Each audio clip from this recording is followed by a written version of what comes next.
चकीना कई गाँव कट गए, वहाँ के मकानों का भी काफ़ी लोग बेघर भी हो गए सर। इसमें आप बाढ़ पीड़ितों के लिए क्या कहना है? नहीं, निश्चित रूप से देखिए, अभी सरकार की ऐसे मुद्दों पर संवेदनशील है। हम लोग पिछले सत्र में चर्चा किए थे, तो माननीय मुख्यमंत्री जी का पॉजिटिव रिस्पांस था कि नहीं, पूरी मदद की जाएगी। जिन लोगों के घर नुकसान हुए हैं, अभी अगले सत्र में हम लोग फिर मिलेंगे या माननीय मुख्यमंत्री से मिल करके जिनके घर उसमें नदी में विलीन हो गए हैं, कोशिश किया जाएगा कि उनके आवास के लिए सरकार व्यवस्था करे, उनको कहीं इस तरह से आवास आवंटित करके कहीं उनको आवास बनवाया जाए, ये सारी व्यवस्था। लेकिन तब तक उनके जीवन यापन के लिए सब सामग्री आवश्यक थी जो तत्काल चाहिए, जो आज दिया गया। जी, ये देखा है प्रत्येक वर्ष यहाँ बहुत ज़्यादा कटान बहुत ज़्यादा खर्च भी हो, लेकिन बावजूद इसके बाढ़ का दंश लोग झेलते हैं और कटान का दंश झेल रहे हैं। क्या देखिए, गड़बड़ी है? अभी आप इस बात के सत्र में देखिएगा, सत्र की कार्रवाई निकाल के देखिएगा, मैंने उसमें सरकार को एक सुझाव दिया था कि हम जितना हर साल बाढ़ में खर्च करते हैं, सूखा में खर्च करते हैं, एक बार स्वर्गीय अटल बिहारी वाजपेयी जी का एक सुझाव था पूरे देश में, माननीय प्रधानमंत्री जी से, कि हम क्यों न सारी नदियों को एक में आपस में जोड़ें। जब सारी नदियों की, इसलिए कि कुछ देखिए, कुछ नदियाँ गंगा मान लीजिए उफान पे हैं, बगल की दूसरी नदियाँ सूखी रहती हैं। सारी नदियों को एक में जोड़ने पे पानी का संतुलन बराबर सब में रहेगा, तो इस तरह के बने भयावह आपदा से हम लोग बच सकते हैं। देखिए, इस पर बहुत बड़ा विजन लेके तो पॉजिटिव सरकार को मानना था कि नहीं, सही सुझाव है, तो इस तरह से काम करना पड़ेगा। लेकिन जब तक ये सब काम नहीं हो रहा है, तब तक इनकी तत्काल के लिए मदद चाहिए।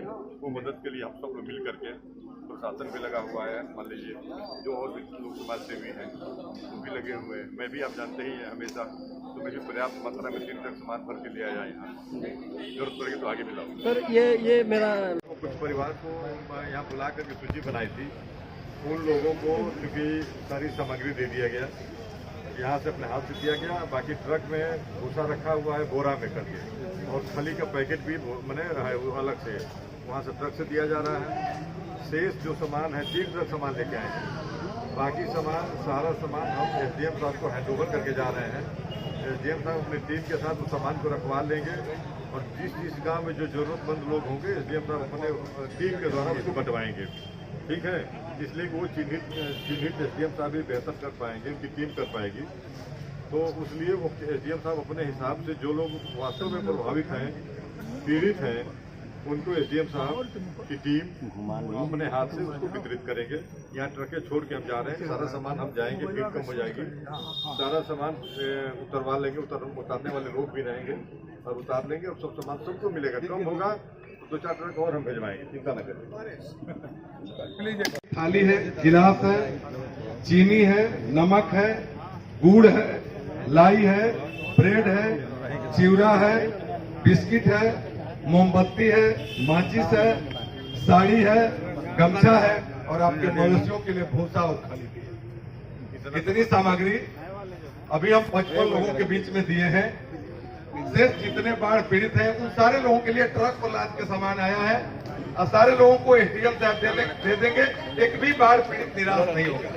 इतना का इंतजाम माननीय विधायक जी आपके बीच में लेके आए हैं। कटान को लेकर के कई करोड़ों रुपए खर्च हुए कटान से बचाव, बाढ़ से बचाव के लिए, अब फिर भी स्थिति जस की तस है। इसमें कहाँ आप कमी मानते हैं, क्या कमी रहेगी? नहीं, इसकी मॉनिटरिंग करने की जरूरत है। मैं रिक्वेस्ट करूंगा आप लोगों के माध्यम से माननीय मुख्यमंत्री जी से कि इसकी पूरी एक कमेटी बना के दिखवाएं कि कहाँ कमी रह जा रही है, किस कारण से पानी फैलाव हो रहा है, किस कारण से इतनी कटान हो रही है। इसकी जो है अध्ययन कराने की जरूरत है। धन्यवाद।